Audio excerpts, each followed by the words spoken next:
아무래도 개인의 권리가 중요하게 생각되는 시대적 흐름이기 때문에 이러한 문제가 발생하였다면 기간을 놓치지 마시고 즉시 조치를 하시기 바라고. 안녕하세요. 고려법률사무소 강영상 변호사입니다. 오늘 직장 내 괴롭힘에 대해서 조금 설명을 드릴까 합니다. 저희 사무실에서 상담을 하는 주제는 상당히 다양한 편인데요. 요즘 들어서 그래도 꾸준하게 상담을 하는 것 중에 하나가 직장 내 괴롭힘입니다.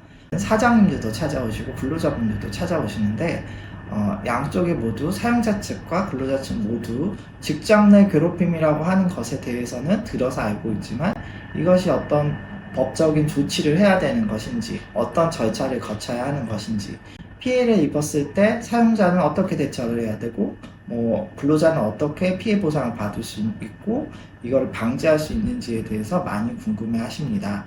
실질적으로 이러한 괴롭힘에 대해서는 이전부터 사회적으로 문제는 되어 왔지만 구체적으로 법제화되어서 이에 대해서 논의가 시작된 것은 그렇게 오래되지 않았습니다. 근로기준법에서 2021년경부터 직장 내 괴롭힘이라고에 관한 규정이 신설이 되었는데 그 해당된 규정을 좀 살펴보시면 사용자 또는 근로자는 직장에서의 지위 또는 관계 등의 우위를 이용하여 업무상 적정 범위를 넘어 다른 근로자에게 신체적, 정신적 고통을 주거나 근무 환경을 악화시키는 행위, 직장 내 괴롭힘으로 규정하고 있습니다.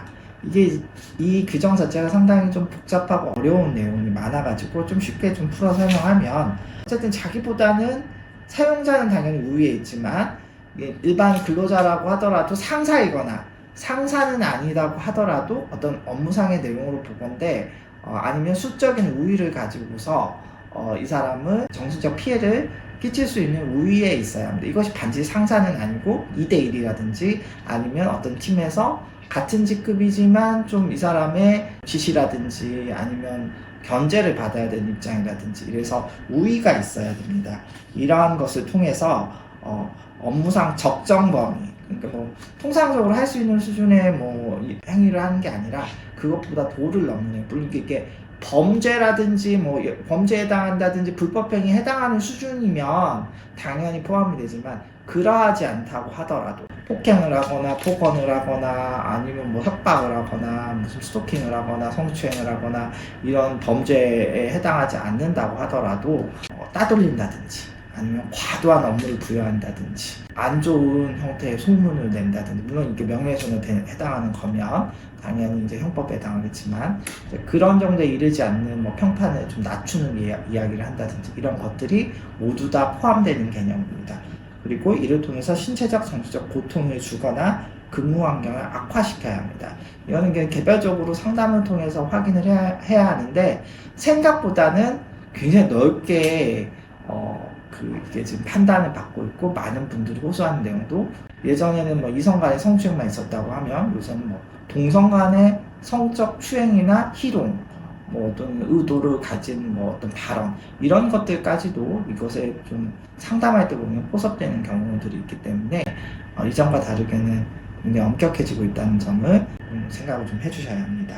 만약 이제 이런 일들이 발생을 한다 그러면 피해자는 또는 사용자는 어떤 조치를 해야 되는지가 문제가 되는데요. 먼저 피해자가 이것을 인지하고 난 다음에 사용자에게 이에 대해서 조사를 해달라고 할 수가 있습니다. 그러면 지체 없이 객관적인 사실에 대해서 조사를 해야 되고 이에 대해서 피해자가 요청을 하면 근무 장소를 변경하거나 유급휴가 명령을 조치하는 등의 행위를 해야 되고, 다만 이때 피해자가 원치 않는데 이런 행위를 하게 되면 오히려 반대로 사용자에게 책임을 물릴 수 있습니다.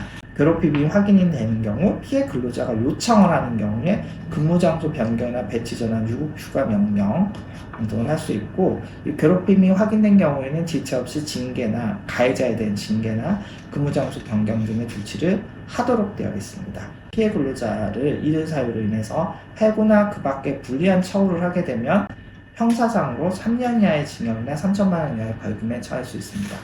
다른 것들에 관해서는 사용자의 경우에 과태료 500만 원 이하 내에서의 과태료를 처분하지만 해고나 불리한 조치를 하는 경우에는 형사처벌이 될 수 있다는 점은 꼭 유념을 하셔야 됩니다. 실제로 이러한 사례들이 좀 발생한 케이스들이 있기 때문에 사용자께서는 특별히 유념을 해주셔야 됩니다.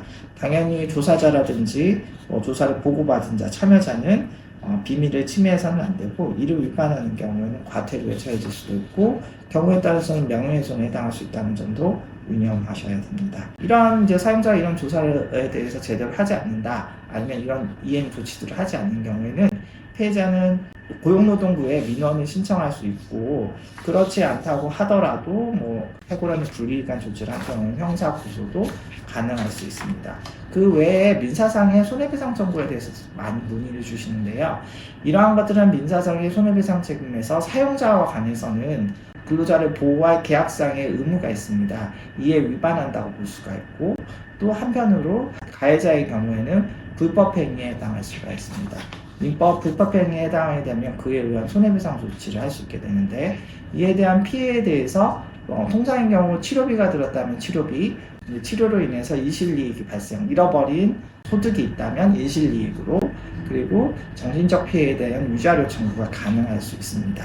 다만 이것에 대해서 너무 폭넓게 해석하기는 어렵기 때문에, 통상의 경우에 정신적 피해에 대해서는 그다지 많은 금액을 책정하지 않는 것이 법원의 통상적인 추세이기 때문에 좀 얼마나 위자료 등에 대해서 얼마나 인정할지에 대해서는 추후 판결의 추이를 살펴봐야 할 것 같습니다. 하지만 이전에 비해서는 법도 구체적으로 직장 내 괴롭힘에 대해서 규정을 하고 있고, 이에 대한 정신적 피해에 대해서도 상당히 높게 평가하는 추세가 이어지고 있기 때문에 위자료 부분에 대한 평가도 이전과는 달라질 거라고 기대를 하고 있습니다. 무엇보다도 이런 것에 대해서 어떤 소송이라든지 진정이라든지 고소라든지 이런 것들을 진행하시려면 증거가 매우 중요합니다. 이게 아무래도 은밀하게 이루어지는 경우도 적지 않기 때문에 CCTV라든지 아니면 문자라든지 카톡이라든지 녹취라든지 아니면 이메일이라든지 목격자의 진술이라도 정확하게 있지 않으면 이런 것들이 입증이 안 되는 경우가 적지 않습니다. 그러한 점에서 굉장히 고통을 호소하시는 분도 적지 않기 때문에, 만약에 자신이 괴롭힘을 당하고 있다면 이에 대한 증거를 남기는 것이 중요할 수 있습니다. 아무래도 요새는 휴대폰이 많기 때문에 생각보다는 많은 자료가 획득되는 경우가 있습니다. 직장 내 괴롭힘이라고 하는 것이 이전에 음성적으로 직장 내 대화라든지 어떤 직장 내 어떤 집단에서의 바깥 또는 외부를 통한 감사를 통해서 공식화되는 그런 시점에 이른 것 같습니다. 아무래도 개인의 권리가 중요하게 생각되는 시대적 흐름이기 때문에 이런 문제에 있어서 사용자분들도 또 근로자분들도 자신이 어떤 위치에서 타인에게 피해를 입힐 수 있다는 점을 조금 주의해서 보셔야 되고, 이러한 문제가 발생하였다면 기간을 놓치지 마시고 즉시 조치를 하시기 바라고, 이에 대해서 궁금한 점이 있다면 언제든지 연락을 해주시기 바랍니다.